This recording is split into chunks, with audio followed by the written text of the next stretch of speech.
جناب والا، جو نظام آسیہ ملونہ کو رہا کروا سکتا ہے وہ پاکستان میں اسلامی نظام کو ختم کرنے کے لیے کچھ بھی کر سکتا ہے۔ اب کچھ پوائنٹس میں نے لکھے ہیں جو آپ لوگوں کے سامنے رکھنا چاہتا ہوں کہ مستقبل میں کیا کرنے کی کوشش کی جا رہی ہے۔ سب سے پہلے تو ایٹمی پروگرام کو رول بیک کرنے کی بات کی جائے گی۔ مہنگائی اتنی بڑھا دی جائے گی کہ لوگ کہیں گے ایٹم بم کا اچار ڈالنا ہے، پھر کہا جائے گا روٹی چاہیے یا ایٹم بم چاہیے، اور پھر یہ تھرڈ کلاس لوگ، یہ تماش بین لوگ، یہ بوٹ پالچی ہے، یہ آ کے بولیں گے کہ روٹی اہم ہے، ایٹم بم کو چھوڑ دو۔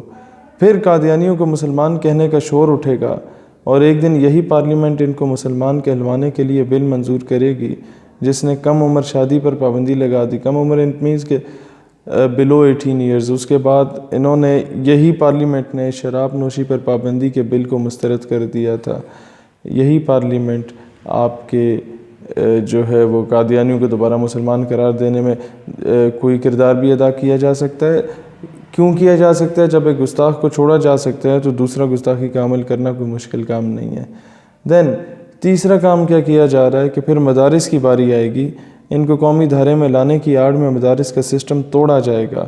پاکستان کی بقا کی جنگ یہیں سے لڑی جاتی ہے۔ پھر مذہبی علماء کو بدنام کر کے ان پر پابندیاں لگائی جائیں گی۔ مذہب کے فیصلے پھر پرویز ہود بھائی یا فواد چودھری جیسے تھرڈ کلاس لوگ کیا کریں گے۔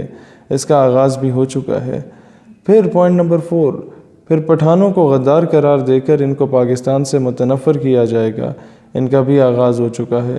اور پھر پاکستان اور افغانستان کے آپس میں مس انڈرسٹینڈنگز پیدا کی جائیں گی۔ ہر جگہ پر افغانیوں کو دہشت گرد قرار کیا جائے گا اور وہاں پر پاکستانیوں کو دہشت گرد قرار دیا جائے گا۔ پھر یہ دونوں ملکوں کو آپس میں لڑوایا جائے گا۔ دین پوائنٹ نمبر 5، ایران کے خلاف ہماری قوم کو کیا جائے گا۔ مجھے سمجھ نہیں آتی کہ Pakistan being a Muslim state ہمارا انفلوئنس اپنے پڑوسی مسلم ممالک میں کیوں نہیں ہے، اور India being a Hindu state اس کا انفلوئنس کیوں ہے پڑوسی مسلم ممالک میں۔ اس میں ناکامی ہماری اپنی ہے، ہمارے پالیسی میکرز کی ناکامی ہے، سلیکٹڈ گورنمنٹ کی بھی ناکامی ہے، اس گورنمنٹ کو لانے والوں کی بھی ناکامی ہے، جہاں سے ڈوریں ہلتی ہیں ان کی بھی ناکامی ہے، یا پھر شاید وہ یہ چاہتے ہی نہیں ہیں۔ اب بات یہ ہے کہ ہمیشہ دنیا میں ڈیوائیڈ اینڈ رول کی پالیسی پہ عمل کیا گیا۔ آپ کو دنیا میں اتنا فرقہ وارانہ فسادات نہیں ہوئی جتنا پاکستان میں، جتنا بریلوی دیوبندی اہل حدیث اور شیعہ کو تقسیم کر کے آپ کو لڑوا کے ڈیوائیڈ اینڈ رول کی پالیسی پہ عمل کرنے کی کوشش کی گئی۔ پھر آپ کو شعور آیا اور آپ ایک ہو گئے۔ پھر آپ کو پنجابی، پٹھان، سندھی، بلوچی، کشمیری، بلتستانی کر کے الگ کرنے کی کوشش کی گئی کہ آپ کو پھر تھوڑا بہت شعور آنے لگ گیا، آپ اکٹھے ہو گئے۔ اب آپ کو پاکستانی اور افغانی کر کے لڑانے کی کوشش کی جائے گی، پھر پاکستانی اور ایرانی کرنے کی کوشش کی جائے گی۔ اور یہ کوئی نئی بات نہیں ہے، پہلے عراق ایران کی جنگ ہو چکی ہے، پہلے عراق اور کویت کی جنگ ہو چکی ہے، پہلے سعودی اور یمن کی جنگ ہو چکی ہے، پہلے لیبنان اور سیریا میں دنگے فساد ہو چکے ہیں، اور یہ تمام مسلم ممالک ہیں۔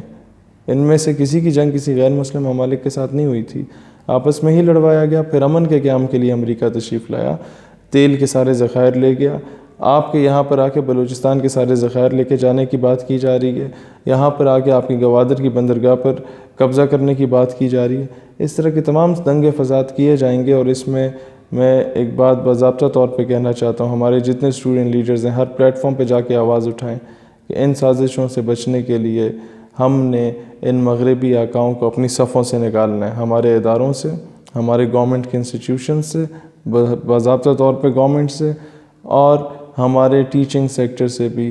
یہ قادیانیوں کو سب سے پہلے نکالا جائے، کیونکہ ایک ایسا مذہب جو خود کو مسلمان کہنا چاہتا ہے اور پاکستان کا آئین اسے مسلمان تسلیم نہیں کرتا، تو ایسا مذہب کیسے پاکستان سے سنسیئر ہو سکتا ہے؟ کبھی بھی نہیں ہو سکتا۔ انہوں نے ڈیف حد سے غداری کی۔ پہلا فارن منسٹر ہمیں قادیانی ملا ظفر اللہ کے نام پہ، جس نے تعلیمی نظام کا بیڑا غرق کر دیا۔ اس طرح کے تھرڈ کلاس لوگ جو اسلام کے خلاف سازشیں کر رہے ہیں، they can never ever be sincere with Pakistan. اس پاکستان سے یہ کبھی سنسیئر نہیں ہو سکتے جو بنا ہی اسلام کے نام پہ ہے۔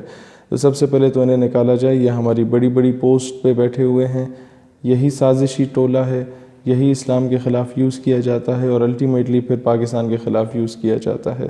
ان تمام سازشوں سے نکلنے کے لیے آپ نوجوانوں نے ہر پلیٹ فارم پہ جا کے آواز اٹھانی اور اعلان اٹھانی ہے۔ آپ کو دہشت گرد بھی کہا جائے گا، آپ کو انتہا پسند بھی کہا جائے گا، لیکن دلیری سے اور ڈٹ کے آپ لوگوں نے مقابلہ کرنا ہے۔ کیونکہ اگر آپ آج اپنی انا اور عزت پر جو ہے وہ اتنا زیادہ خیال رکھنا شروع ہو جائیں گے کہ آپ کی ملکی انا اور دینی عزت جو ہے اس پر سمجھوتہ کرنے لگ جائیں گے، تو میرا خیال ہے پھر ہمارے باقی رہنے کا جواز نہیں رہے گا۔ پھر ہم لوگ یہی کر سکیں گے کہ امریکہ آ کے ہماری ماں بہنوں بیٹیوں کے ساتھ زیادتی کر رہا ہوگا اور ہم صرف دیواروں پہ امریکہ مرد آباد لکھ رہے ہوں گے۔ تو آج تعلیمی نظام کو بہتر کرنے کے لیے، آج ہمیں ہمارے حکومتی نظام کو بہتر کرنے کے لیے، آج اپنی صفوں سے غداروں کو نکالنے کے لیے ہمیں اس قادیانی لابی کو تمام سرکاری پوسٹوں سے ہٹانا ہوگا۔ پاکستان پائندہ باد۔